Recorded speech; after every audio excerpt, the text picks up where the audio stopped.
This is my musical Dvar Torah for Vayetze, which I sang December 3rd, 2011, on the 31st anniversary of my Bar Mitzvah.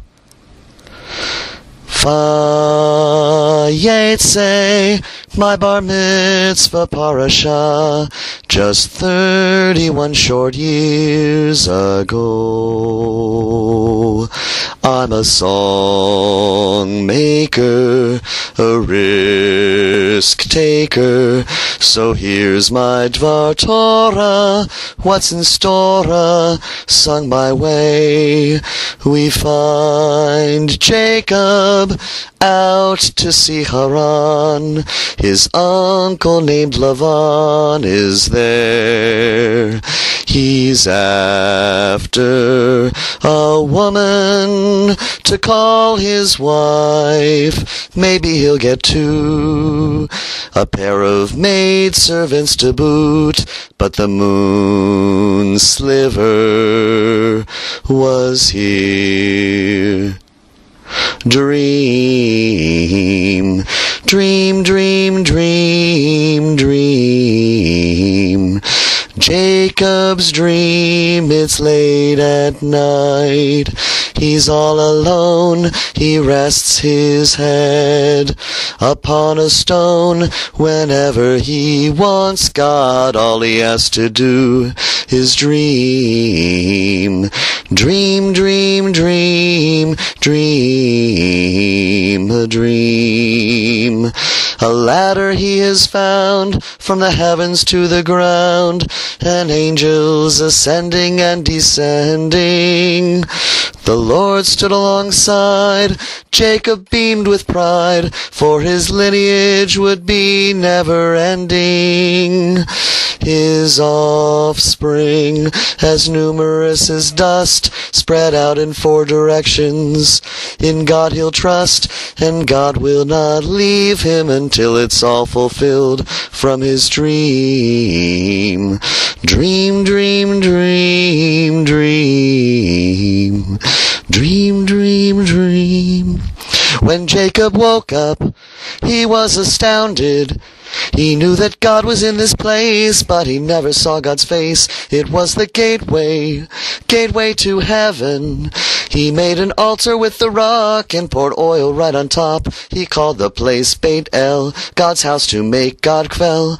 He left the tithe and continued his journey to a water well at the Casa Lavana, the most exciting home in Harana.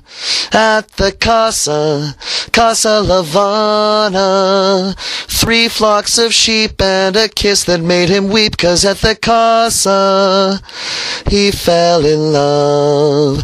Her name was Rachel, she was a shepherd, and though her beauty knew no bounds, her dad Lavan still stood his ground. For his oldest, her name was Leah. She was known for her weak eyes. Oy vey, Jacob was sure surprised. He worked for 7 years, but when the coast was clear, Lavan switched Rachel for Leah. Jacob reduced to tears at the Casa Lavana. Jacob's indentured service in Harana. At the Casa Lavana, worked 7 more just to settle the score. Then at the Casa he got Rachel. 1, 2 barren wives, Leah and Rachel. 3, 4 the midwives, Zilpah and Bilhah as well. 5, 6, 7, 8 Jacob's chances were great to have kids around the clock tonight. First, Leah was unloved, so God opened her womb. She gave birth to Reuven, or God has seen my doom. Next she conceived, and out came Shimon, so little Reuven wouldn't be alone. But then 2 verses later she had Levi and Yehudah. Rachel was barren, she began to pine, so she gave Bilhah to Jacob as a concubine. God heeded her plan, and dawn was 5. A contest of God brought Naphtali alive, and now we're halfway along to Israel's 12 tribes. So when Leah was done, she gave Zilpah to share. With luck and fortune arrived God and Asher, and with all this time, the story takes. Next is Leah versus Rachel over Reuben's mandrakes. Leah wins with Issachar's Zvulun and daughter Dinah, for goodness sakes.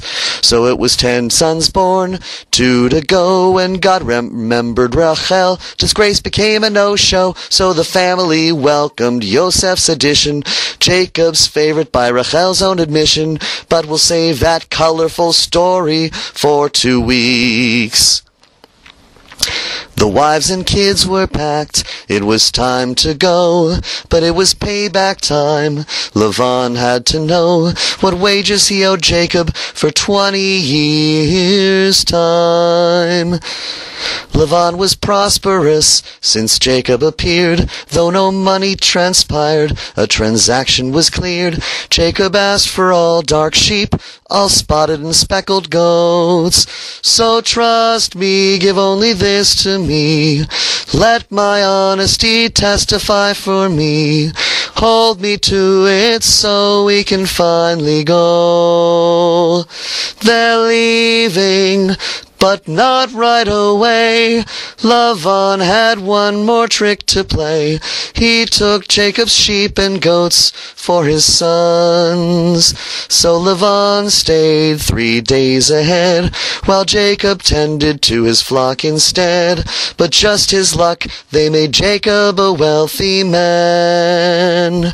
Now Jacob saw how Lavan was shifty, and his rate of pay was mighty thrifty. So Jacob called his wives to the field to forge a plan.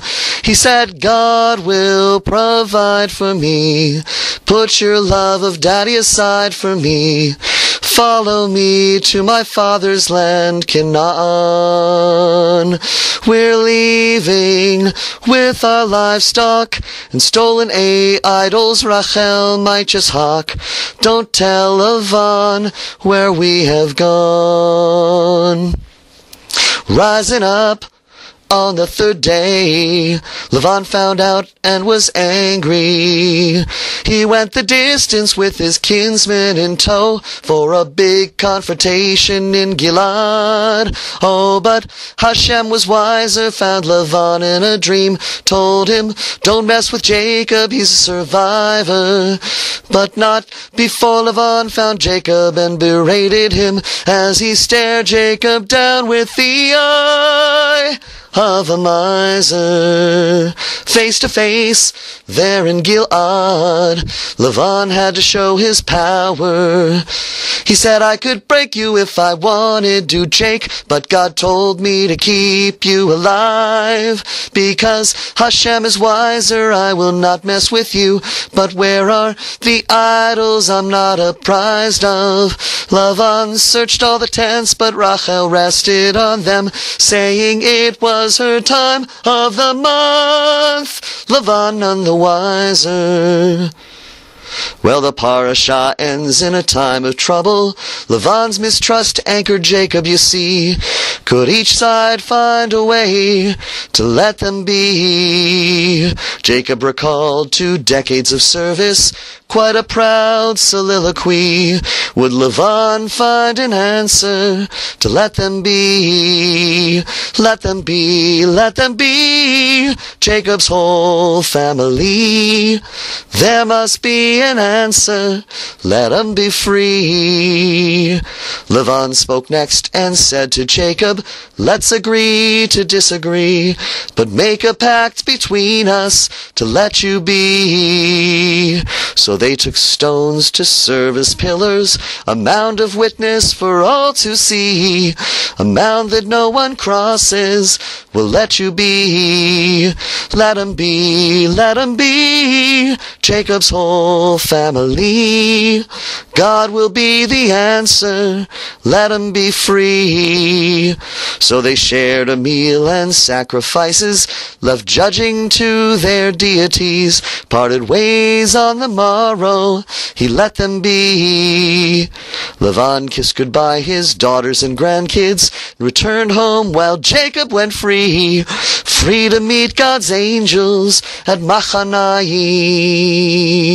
Let 'em be, let 'em be, Jacob's whole family. That's my musical Dvar Torah. Let me be.